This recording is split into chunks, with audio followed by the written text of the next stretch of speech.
নমস্কার, আমি শম্পা। আজকেও চলে এসেছি আপনাদের সামনে একটি হাড় হিম করা ভূতের গল্প নিয়ে। গল্পটির নাম ভূত চরিত, হরিনারায়ণ চট্টোপাধ্যায়ের লেখা। ভূত নেই বলি কি করে? এতদিন বুক ফুলিয়ে বন্ধুবান্ধবদের আসরে সভা সমিতিতে বলে এসেছি, ভূত শুধু মানুষের ভয়ের ছায়া, দুর্বল মানুষের অসুস্থ কল্পনা। ভূতে বিশ্বাসী কয়েকজন বন্ধু তর্ক করেছে। পৃথিবীতে তোমার চেয়ে অনেক পণ্ডিত বিজ্ঞ লোকেরা ভূতের অস্তিত্ব স্বীকার করেছেন। তুমি চিৎকার করে সে অস্তিত্বে ফাটল ধরাতে পারবে না। সবিনয় তাদের বলেছি, তাই পণ্ডিতেরও ভুল হয়, বিজ্ঞজনেরও প্রমোদমুক্ত নন। বিখ্যাত চিকিৎসকের ভুলের জন্য কত রোগী খতম হয়েছে, প্রথম শ্রেণীর উকিলদের ভুলে কত নিরীহ লোক ফাঁসির উজ্জু গলায় পড়েছে। তা ঠিক আছে, কাজেই তোমাদের অপমান আমি মানতে রাজি নই, যতক্ষণ না আমি নিজের চোখে দেখছি। বন্ধুরা মারমুখী হয়ে উঠেছে। তার মানে তোমার স্কুলে দেখাটাই আসল, তুমি নিজের চোখে? তাদের বাধা দিয়ে বলেছি, তোমরা কি বলবে আমি জানি। আমেরিকা আমি দেখিনি বলে আমেরিকা নেই। আমার ঠাকুরদার বাবাকে আমি চাক্ষুষ দেখিনি, কাজে তারও অস্তিত্ব নেই, এই তো। কিন্তু আমেরিকা ফেরত অনেক লোকের সঙ্গে আমার পরিচয় আছে, তারা আমেরিকা দেখেছে। আর ঠাকুরদাদাকে আমি দেখেছি, তাই বৈজ্ঞানিক কারণে তার বাবাও নিশ্চয়ই ছিলেন। কিন্তু তোমরা কেউ ভূত দেখেছো? এমন কাউকে আমার সামনে হাজির করতে পারো যিনি সচক্ষে ভূত দেখেছেন? বন্ধুরা আমার মতো নাস্তিক সম্বন্ধে হতাশ হয়ে তর্ক বন্ধ করেছে। নাস্তিক, কারণ তাদের মতে ভূত যে মানে না, ঈশ্বরের অস্তিত্ব সম্বন্ধে তার বিশ্বাস না থাকাটাই স্বাভাবিক। আমি নিজে কিন্তু কম চেষ্টা করিনি। যেখানে ভূতের গন্ধ পেয়েছি সেখানেই ছুটেছি। পোড়ো বাড়িতে, জলা জায়গায়, তেপান্তরে মাঠে, গোরস্থানে, শ্মশানে, কিন্তু ভূতের দেখা পাইনি। এমনই করে স্কুল জীবন কাটল। কলেজ জীবনের কিছুটা। একদিন ক্লাস ছিল না, কমন রুমে বসে গল্প করছিলাম। নানা ধরনের কথাবার্তা, দেশ বিদেশের কথা, চাকরির অবস্থা, সাধারণভাবে মানুষের মধ্যে ধর্মহীনতার প্রসার। শেষকালে শুরু হলো ভূতের কাহিনী। আমার এক সতীর্থ বলল, মানুষ যত সভ্য হচ্ছে, শহরের প্রসার হচ্ছে, ততই ভূত সরে যাচ্ছে। আমি হেসে বললাম, ভূত ছিলই না কোনো দিন, কাজে সরে যাওয়ার প্রশ্নই ওঠে না। আমার কথা শেষ হবার আগেই গুরু গম্ভীর কণ্ঠ কানে এলো। বলো কি, ভূত নেই? চমকে ফিরে দেখলাম একটু দূরে আর একটা চেয়ারে একজন ছাত্র, বয়সে আমার চেয়েও বড়, এক মুখ গোঁফ আর দাড়ি, চোখে পুরু পাওয়ারওয়ালা চশমা। জানতাম ছাত্রটির নাম আনন্দমোহন, দর্শনে এমএ পড়ে। ভূত দেখবার সাহস আছে? দলের সবাই চুপচাপ, কেবল আমি বললাম, হ্যাঁ আছে। আনন্দমোহন চেয়ারটা টেনে আমার পাশে বসলো। অনলবস্যি দৃষ্টি দিয়ে কিছুক্ষণ আমাকে দেখলো, তারপর বলল, কিছু হলে আমাকে কিন্তু দায়ী করতে পারবে না। হেসে বললাম, নিশ্চিন্ত থাকুন, আমি সাবালক, আপনার কোনো দায় থাকবে না। বেশ, শোনো তাহলে। ক্যানিং লাইনে চেপে চাপাহাটিতে নামবে, ভালো নাম চম্পাহাটি। সেখান থেকে 2 মাইল দূরে খালেশ্বরী মন্দির, তার পাশেই শ্মশান। অমাবস্যা রাতে সেই শ্মশানে গিয়ে রাত কাটিয়ে ফিরে আসতে হবে, অবশ্যই যদি তোমার বরাতে ফিরে আসার থাকে। এরকম ভয় দেখানোর কথা আগেও অনেক শুনেছি। অন্য শ্মশানে অন্ধকারে রাত কাটিয়েছি, কিছুই দেখতে পাইনি, আমার কোনো ক্ষতিও হয়নি। তাই বললাম, কিন্তু আমি যে সত্যি খালেশ্বরী মন্দিরের শ্মশানে গিয়েছি তা আপনার কাছে প্রমাণ করব কি করে? আনন্দমোহন মাথা নাড়ল। তার উপায় আছে। খালেশ্বরী মন্দিরের পাঁচিলে অদ্ভুত পরাগছা আছে, মানুষের আঙুলের মতন লম্বা পাতা, পাঁশুটে রঙের ফুল হয়। এ ধরনের গাছ অন্য কোথাও দেখিনি। তাছাড়া আরও এক ব্যাপার আছে, সেই পরগাছের পাতায় পাতায় চিতার ধোয়ার গন্ধ, মরা পোড়ানোর চামড়ার আষ্টে গন্ধে অন্নপ্রাশনের ভাত উঠে আসে। সেই গাছের 5টা পাতা তুলে আনতে হবে। ঠিক আছে, আমি রাজি। আনন্দমোহন আমার সঙ্গে চম্পাহাটি পর্যন্ত যাবে, সেখানে তার এক মাসির বাড়ি। রাত হলে আমি শ্মশানে চলে যাব, পরগাছার পাতা নিয়ে ভোরবেলায় ফিরে আনন্দমোহনের সঙ্গে দেখা করব। যদি পারো আনন্দমোহন পেট পুড়ে কলেজ কেবিনে খাওয়াবে, তাছাড়া কর করে 10 টাকার একটা নোটও দেবে। আনন্দমোহনের মেশো অনেক বারণ করলো। বাবা, তুমি এসব গোয়ার্তবি করতে যেও না, জায়গাটা খুবই খারাপ। তান্ত্রিকরা উপাসনা করেন, অমাবস্যায় নির্ঘাত ওদের আবির্ভাব হয়। হেসে উত্তর দিলাম। ওদের সঙ্গে মোলাকাত করতেই তো যাচ্ছি মেসমশাই। আমি যখন নাছরবান্দা তখন আনন্দমোহনের মেসো একটা রুদ্রাক্ষ নিয়ে হাতে বেঁধে দিয়ে বলল, রাম রাম, বিপদে পড়লে রাম নাম জপ করবে। আর কি বলবো বাবা, এসব সর্বনেশে খেলায় মেতো না, কোনোদিন মুশকিলে পড়ে যাবে। রাত 8টায় খাওয়া দাওয়া সেরে শ্মশানের দিকে রওনা হলাম। ঘুটঘুটে অন্ধকার, ভালো করে পথ দেখাই যায় না। ঝোপে ঝোপে জোনাকির ঝাঁক। কয়েকটা বিশ্রী সুরে পেঁচা ডেকে উঠল। ঝিঝির আওয়াজ, এসবে আমি অভ্যস্ত। এর আগেও বাজি রেখে বাদ তিনেক নানা জায়গায় শ্মশানে গিয়েছি। মরার খাট থেকে গাঁদা ফুলের মালা ছিঁড়ে এনেছি। প্রায় ঘন্টা তিনেক পর শ্মশানে পৌঁছালাম। এতটা সময় লাগার কথা নয়, মনে হয় পথ হারিয়েছিলাম। শ্মশানের কাছাকাছি আসতেই তীব্র মাংসল গন্ধে বমি আসতে লাগলো। বুঝতে পারলাম বোধহয় মরা পোড়ানোর গন্ধ, অথচ কাছে গিয়ে কোনো চিতা দেখতে পেলাম না। একটু ঘোরাঘুরি করেই বুঝতে পারলাম উগ্র গন্ধ আসছে খালেশ্বরী মন্দিরের দিক থেকে। কাছে গিয়ে টর্চ জ্বালালাম। গন্ধের জন্য নাকে রুমাল চাপা দিলাম। এই সময় এলোমেলো হাওয়া উঠল। পরগাছাগুলো শিরশির করে কেঁপে উঠল। কি আশ্চর্য, ঠিক যেন আঙুল নেড়ে আমাকে ডাকছে কাছে। ভোরবেলায় ফেরার সময় এই পরগাছার পাতা ছিঁড়ে নিয়ে যাব। আবার শ্মশানের দিকে ফিরলাম। স্থির জোনাকির মতো অনেকগুলি আলো। বুঝতে অসুবিধা হলো না এগুলো শিয়ালের চোখ। তাদের রাজত্বে আমার অনাহূত উপস্থিতিতে থমকে দাঁড়িয়ে পড়েছে। কাছে যেতেই ছুটে পালালো। অদ্ভুত একটা শোষ শব্দ। মরার ফুলির মধ্যে দিয়ে বাতাস প্রবাহিত হলে এই ধরনের শব্দ হয়। আর একটু এগিয়ে গিয়ে দাঁড়িয়ে পড়লাম। উঁচু ঢিবির ওপর বাঁশের খাট, তার ওপর একটা মরা, মুখ ঢাকা। ধারে কাছে কোনো লোক দেখতে পেলাম না। সরে এলাম। এদিকে অনেকগুলো গাছের জটলা, তার তলায় মিটমিট করে লণ্ঠন জ্বলছে। যাক, সম্ভবত কোনো লোক আছে মনে হয় ওখানে। শ্মশানে সারাটা রাত একলা থাকতে হবে না। কাছে গিয়ে দেখলাম লণ্ঠন মাঝখানে রেখে দুজন লোক চুপ করে বসে আছে। পরনে গেঞ্জি আর ধুতি, বিস্ফারিত চোখ, গালে চোয়ালে পোকট। কে আপনারা? আপনারা কে?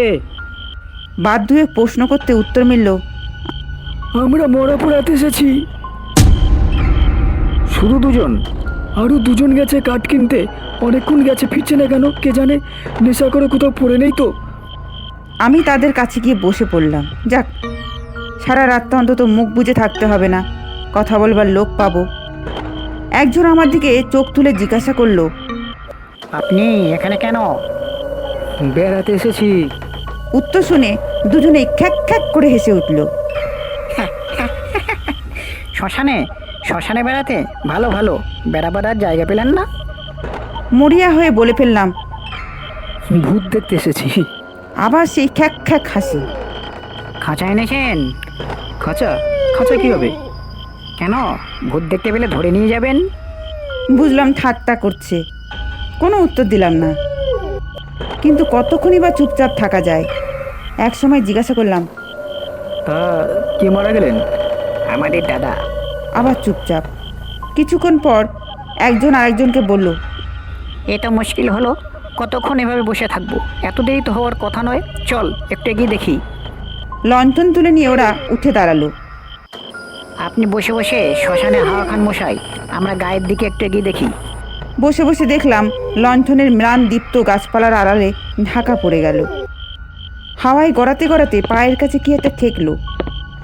হাতে করে তুললাম, নরমুণ্ড। কি আশ্চর্য, হাতে করতে যেন নড়ে উঠল, জীবন্ত বস্তুর মতো। মাটিতে ফেলে দিতেই আবার গড়িয়ে গড়িয়ে চলে গেল। বুঝতে পারলাম মনের ভুল। মনের ভুল না মনের ভয়। ভয় ঝেড়ে ফেলার জন্য উঠে দাঁড়ালাম। হাঁটতে হাঁটতে ডোবার ধারে গিয়ে হাজির। ধারে একটা হিজল গাছ, তাতে হেলান দিয়ে বসলাম। বোধহয় তন্দ্রা এসে গিয়ে থাকবে। গায়ে ফোঁটা ফোঁটা বৃষ্টি পড়তে চমকে জেগে উঠলাম। টর্চের আলোয় হাত ঘড়িটা দেখলাম রাত 3টে। তার মানে অনেকক্ষণ ঘুমিয়েছি, আধ ঘন্টা খানেক তো হবেই। 4টের সময় এখান থেকে রওনা হয়ে 6টা নাগাদ আনন্দমোহনের মাসির বাড়িতে পৌঁছে যাব। তার আগে পরগাছার পাতাগুলো ছিঁড়ে নিই। আবার মন্দিরের কাছে এলাম। হাত বাড়িয়ে পাতা ছিঁড়তে গিয়ে বিপদ। কিছুতেই ছিঁড়তে পারলাম না, কি শক্ত পাতা। শুধু তাই নয়, মনে হলো কে যেন আমাকে ধাক্কা দেবার চেষ্টা করছে, বাধা দিচ্ছে, কিছুতেই পাতা ছিঁড়তে দেবে না। মনে পড়ে গেল পকেটে ছুরি আছে, ছুরি বের করে 5টা পাতা কেটে নিলাম। ঠিক মনে হলো মানুষের দেহের ওপর যেন ছুরি চালাচ্ছি। তারপরে অবাক কাণ্ড, কাটা পাতা থেকে টপ টপ করে রক্তর মতো রস ঝরে পড়তে লাগলো। রক্ত মানে লাল রঙের রস। পাতা 5টা রুমালে বেঁধে শ্মশানে ফিরে এলাম। মিটমিট করে লণ্ঠন জ্বলছে, তাহলে লোকগুলো বোধহয় ফিরে এসেছে। লণ্ঠনের কাছে গিয়ে চমকে উঠলাম। সারি সারি 3টে খাটিয়া, কিন্তু লোকজন কোথায়? এরা এলোই বা কখন? টর্চের আলো ফেললাম খাটিয়ার ওপরে।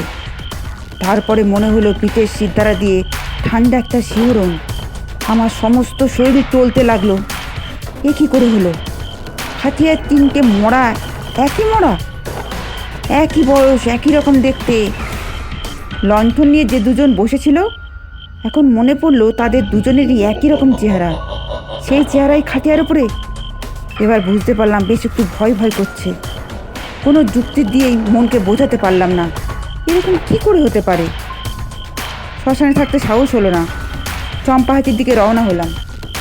পিছন ফিরতেই মনে হলো তারা যেন খ্যাক খ্যাক করে হেসে উঠলো, নাকি সুরে বলে উঠল, খাতা এনেছেন, ভূত নিয়ে যাবেন কিসে?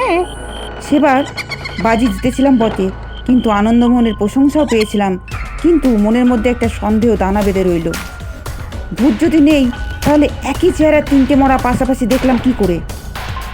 বিশেষ করে সেই দুজনকে, কিছুক্ষণ আগে যারা জীবন্ত দেখেছি, যাদের কথা বলেছি, তারাই মরা হয়ে খাটিয়ায় শুয়ে। ভৌতিক না হলেও অলৌকিক তো বটেই।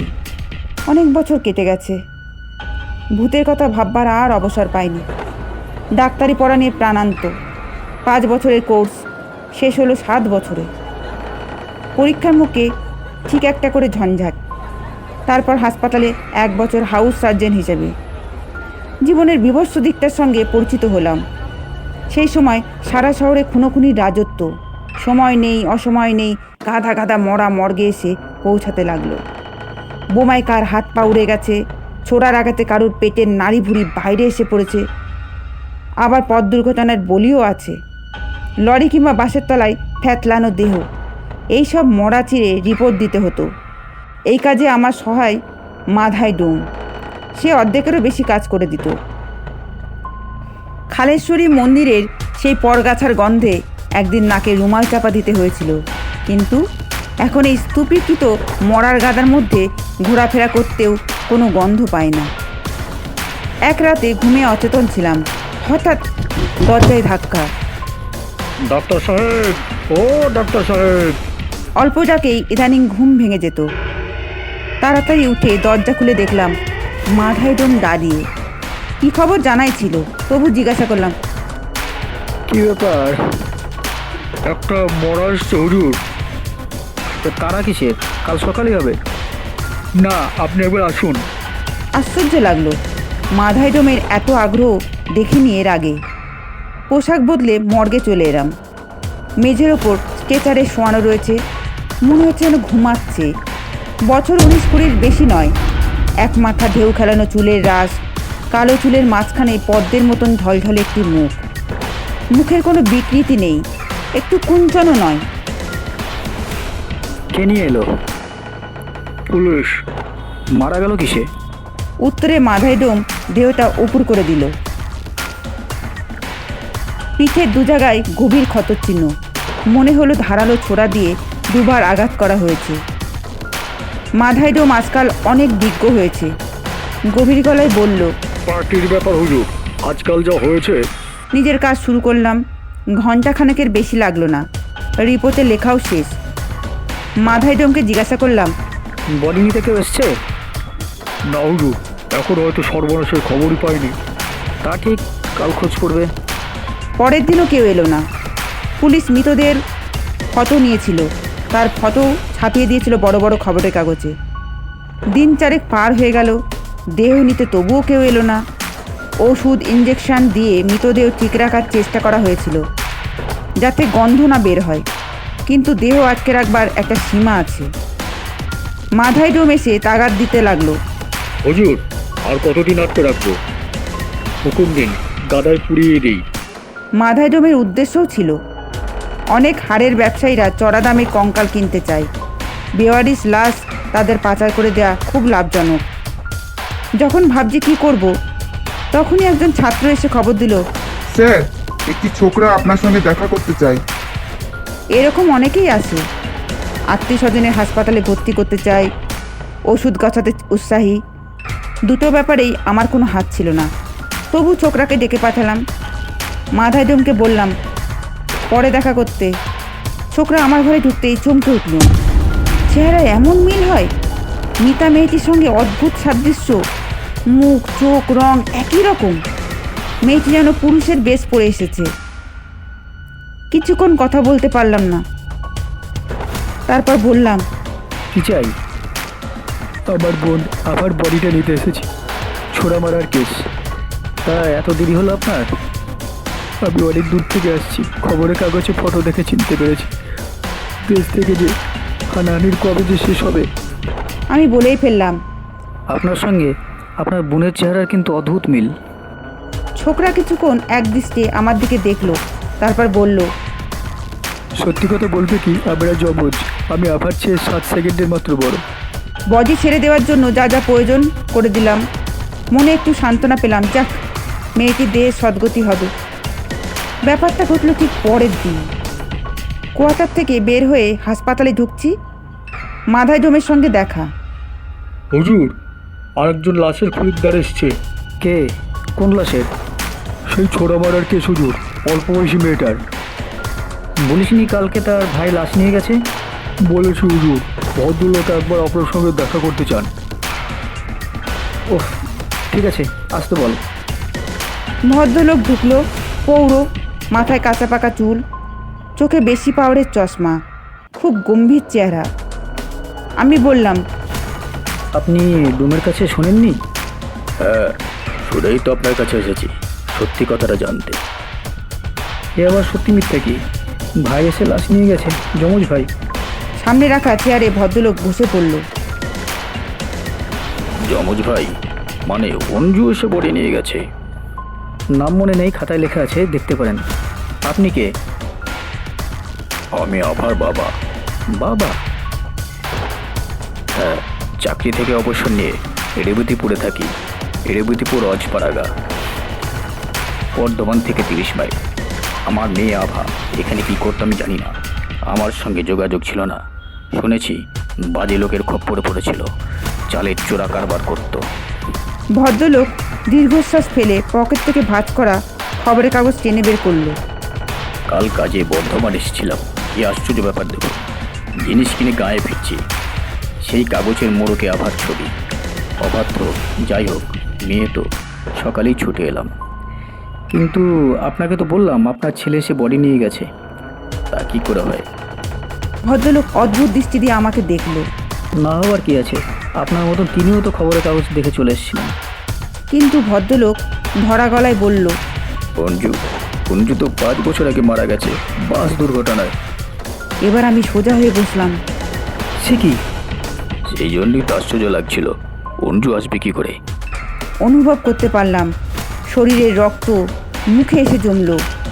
অনেক বছর আগে খালেশ্বরী মন্দিরের পাশে শ্মশানের সেই অভিজ্ঞতা মনকে আচ্ছন্ন করলো। দুটো ঘটনাই আমার নিজের চোখের সামনে দেখা, কি করে অস্বীকার করব? কোন যুক্তিতে? নমস্কার, যদি গল্প পাঠে কোনো ভুল ত্রুটি হয়ে থাকে ক্ষমা করবেন, আর ভালো লাগলে অবশ্যই কমেন্ট বক্সে জানাবেন। আর আমাদের এই চ্যানেলটা লাইক, শেয়ার আর সাবস্ক্রাইব করতে অবশ্যই ভুলবেন না। হয়।